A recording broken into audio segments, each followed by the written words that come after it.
Do you know the strengths and weaknesses of your golf swing? I'm going to explain. Let's get into it. All right, a few tips. A lovely, lovely morning here in the mountains of Southern California, coming to you from about 6,000 feet elevation. Hope you are doing well in this mid part of the work week. I got a few things I'm going to share with you in my 33 years of golf experience. Stay tuned. I won't keep the video long. Give it a thumbs up. Throw a comment down below. Doesn't cost you a nickel. Click that share button. Send it out to golfers you might know. Maybe some golfers just starting out. My name's Jared. Trying to help out beginner, intermediate, advanced golf, especially you beginners, because hey, I've been there, and golf is a game similar to to life and business, trial and error. So just want to share a few things with you. Pardon if you hear any background noise. There's some pickleball going on down at the courts down there, some street maintenance or something. But before I get going, thanks again for all the emails, support. If you click that the more button in the video description right down here, I have two products, my own, not affiliates, not sponsors, two golf products every golfer needs. PressurePutting.com and Divot Doctor, DivotDR.com. So, you saw the title and the thumbnail. Do you know the strengths and weaknesses of your game? I'll share with you when I first started out, when I was quite young. It took me 2-3 years to realize, oh, you get a couple lessons, and I'm holding the grip like I was a baseball bat growing up, playing very strong right hand grip, duck hook all the time, right? So you take a few lessons, you get the fundamentals down, and then you don't try to get perfect. What I'm getting at, guys, we all see those pros on TV.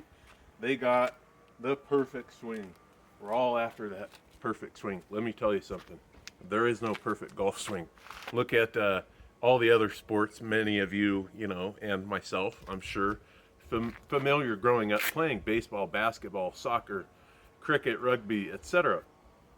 There's no perfect way to perform the sport. You have a strategy, you get things done, you make errors, you learn from them. Same thing with golf, guys. Same thing with business and life, right? You learn, maybe you fail, maybe you succeed, but you want to learn. So, pardon, there's some quail running around behind me. So, I'm going to get into it first. What I learned, and thanks to an old golf coach of mine, imagine this. The home course I grew up on playing in high school, public golf course near Los Angeles, and we used to always come up to this last hole, me and my buddies, and we're starting to get good, This is like a 390-yard par 4, with slight dogleg left. Now stick with me, because you guys have been in this situation. 390, and there is a lake on the left, 270. So what did we idiots do when we're 15, 16? We'd hit driver all the time. And if you tried to, if you split the ribbon on this fairway just to the right of the lake, it was literally 10 to 15 yards wide. And we're just pumping driver all the time. Maybe 1 out of 5, you'd get in that fairway. 4 out of 5 in that pond. Guys, if you're starting out, bogeys won't hurt your golf score. Double bogeys do, because then you're trying to backtrack. I was just talking with somebody recently about my experience. And you set such high expectations sometimes. Let me adjust that camera a bit. Not a professional videographer, so thanks for being patient. Double bogeys kill, bogeys don't. When you start making doubles, it forces you consciously or subconsciously, oh, I got to make birdie. And then you want to make birdie, and then you make a bogey.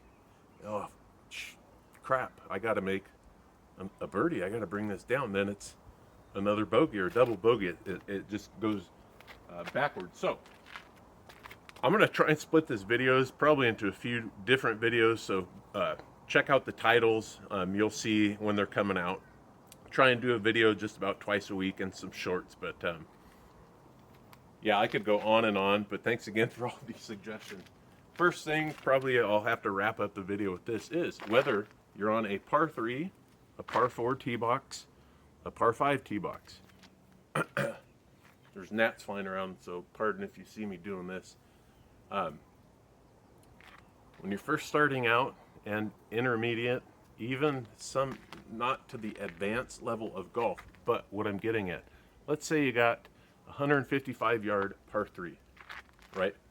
Traditional pond, lake on the left, big bunker back right, maybe some houses right and left, like we've all been accustomed to playing. So what do most golfers do? They step up on the tee with their club of choice and they see, oh, lake, I don't want to hit it there, bad bunker. They get focused on all the negative things, right? And more likely than not, you probably know what I'm going to say. Comment down below.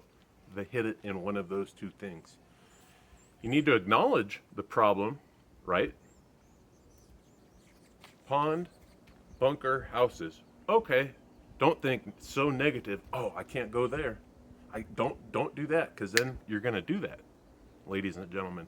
Think, okay, they're there, but what's my shot? Myself, I hit a slight fade or straight. You might hit a draw, you might hit it low, high. Think, okay, that's there. What do I need to do to get the ball on the green?